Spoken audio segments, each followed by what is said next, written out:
Frederick Douglass, ein ehemaliger Sklave und später ein berühmter Abolitionist, berichtete, wie er mit Ansehen wusste, dass seine Tante Hester bis aufs Blut gepeitscht wurde, weil sie sich geweigert hatte, dem Befehl ihres Herrn nachzukommen.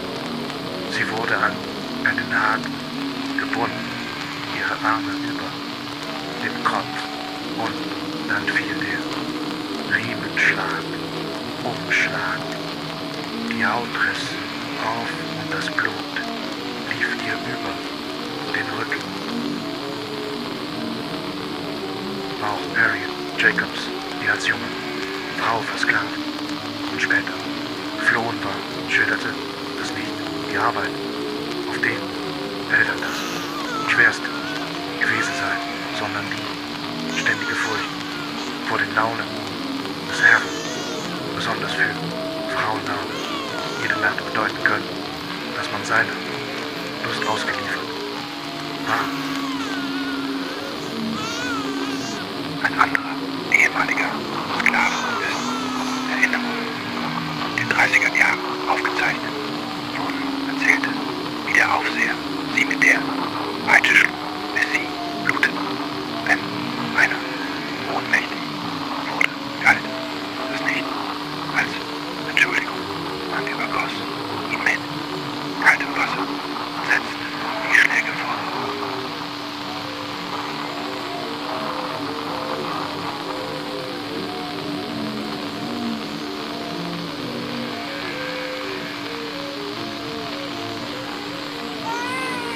The sun don't ever shine, I was shivering all night through.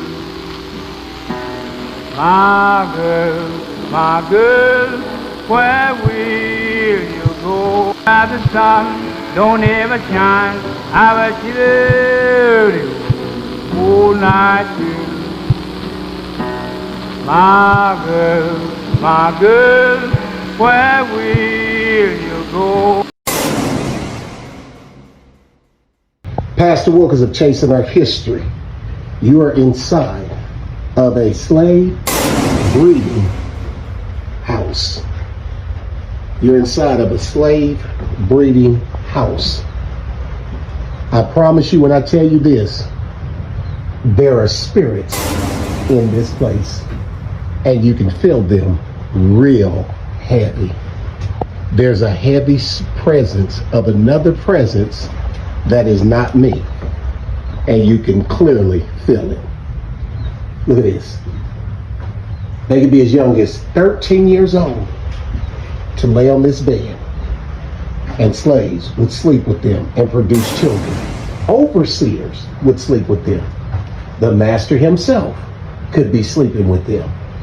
This is a house of horror. This is a house of horror. Everything is original. Look at the stove. Look at the chimney. Look how old it is. You can feel the presence of other entity in here. I've been on enough plantations to know when there's something else in these houses, and clearly something's in here. There's an unrest in here. Rape happened here. Incest happened here. Molestation happened here. Right here in this slave house. They were breeding them.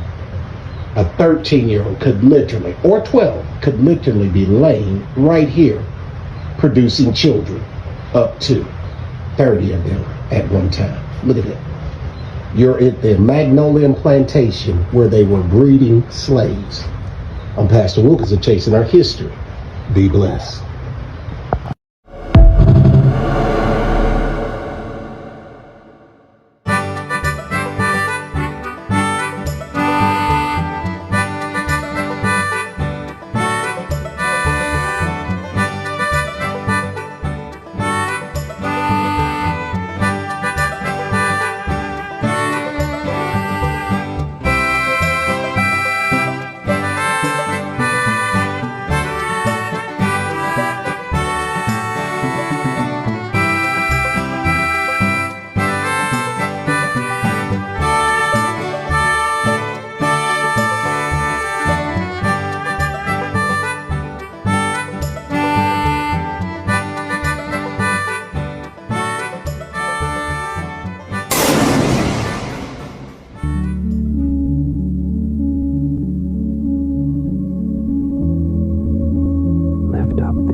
not, lift up.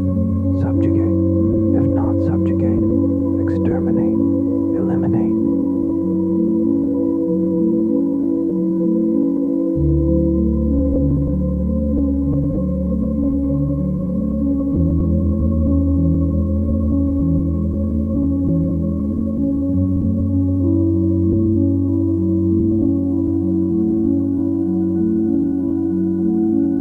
I prefer the American spirit, the one that called us from the old world to the new, to not conquer and build and civilize, and destroy that what needs to be destroyed, to lift up the not lesser races, if not lift up, subjugate, and if not, subjugate, exterminate, our destiny by God divine prescription, the American imperative.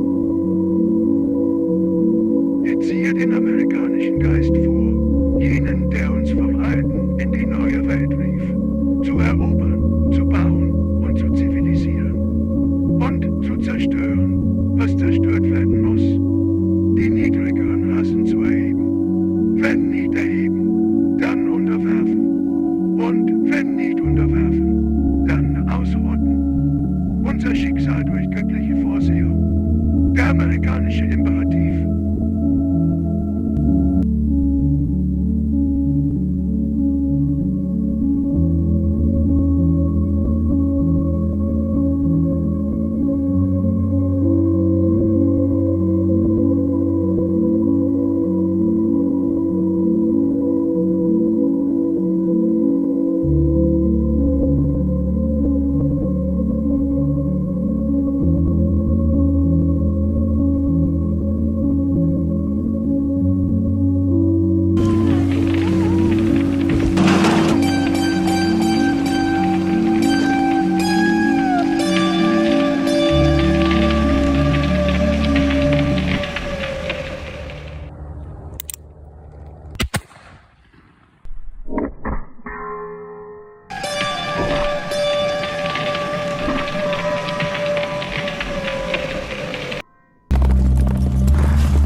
I worked hard. I get up at 4 o'clock and get my breakfast done. Just at dawn of day, I go to the field and we pick cotton. Mr. and Mrs. Haywood Jenkins of Sharkey County, Mississippi have, between them, picked cotton for over a century. My boss man came along. He says, Mary Jane? I said, sir.